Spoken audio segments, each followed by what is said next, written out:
I officially really don't like Wrigley Field when the wind is blowing in. The last 2 days have been chewing nails type of losses.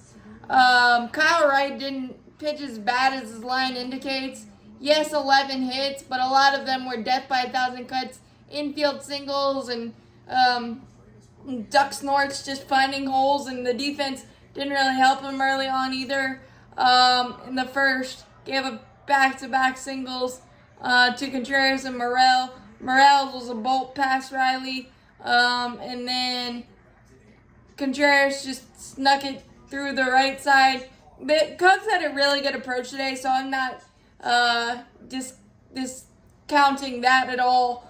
But first and third, no outs, and then he was able to strike out Ortega and Happ. Second and third, 2 outs, and Jonathan Villar, the villain from yesterday, poked a curveball through the shift that hole. Really wasn't a bad pitch, good piece of hitting, and 2-0. And then in the second, this is where it was annoying. 2 infield singles, really good stop by Dansby Swanson. Awesome throw, and Matt couldn't pick it.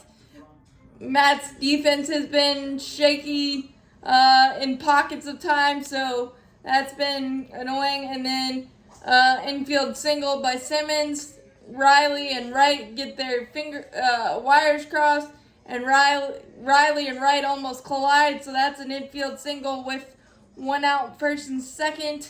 And then William Contreras comes up again after a fly out by Morel, shoots that right side hole again, 3-0.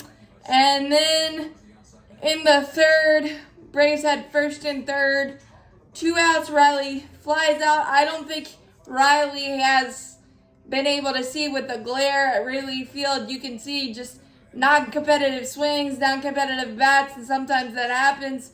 3-0, the Cubs still, and then they get a single by Happ, and then he was able to advance on a ground ball with 2 outs to second with Jason Hayward, and a bloop double, 55 miles an hour off the bat, and it took a wicked turn on Adam Duvall. I'm sorry, Ian Happ was able to score from first on that because it snuck past Adam Duvall. I don't think I've seen a ball spin that much since Spin the Bottle.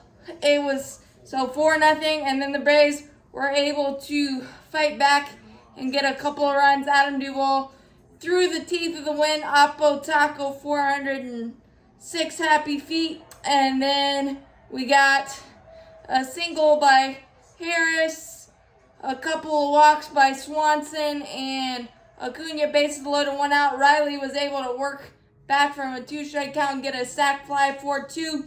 And then Marcel hits one to Jason Hayward. The wind played tricks with it, but Jason, a great defender, always has been, was able to stay with it, which was really annoying, 4-2. And then more kind of annoying luck for Wright in the 6th inning. A bunt single by Rivas, really well executed, and then hit and run. Andrelton Simmons, first and third, no outs. Morel hits into a double play, but an add-on run. And then, so 5-2. And Colin McHugh comes in the 7th to knock off the rust. Just coming back from COVID, and gave up a line drive missile to Rafael Ortega, 6-2.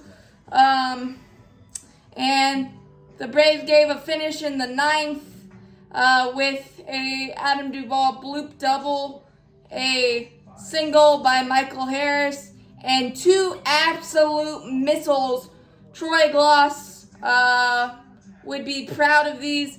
You're a producer, not a director. 113 miles an hour by Acuna right at Ian Happ, and then Dansby Swanson followed with a 105 mile an hour missile right at Ian Happ. So the wind blowing in, some scratchy defense in the beginning, some bad BABIP luck for the team. It just tells you that baseball, the baseball gods are getting us back to reality It was an annoying game by so many respects, but Ronald having 2 hits and a walk, and that Missile, Dansby still having great at bats, Michael Harris as well. We stung a lot of balls again today.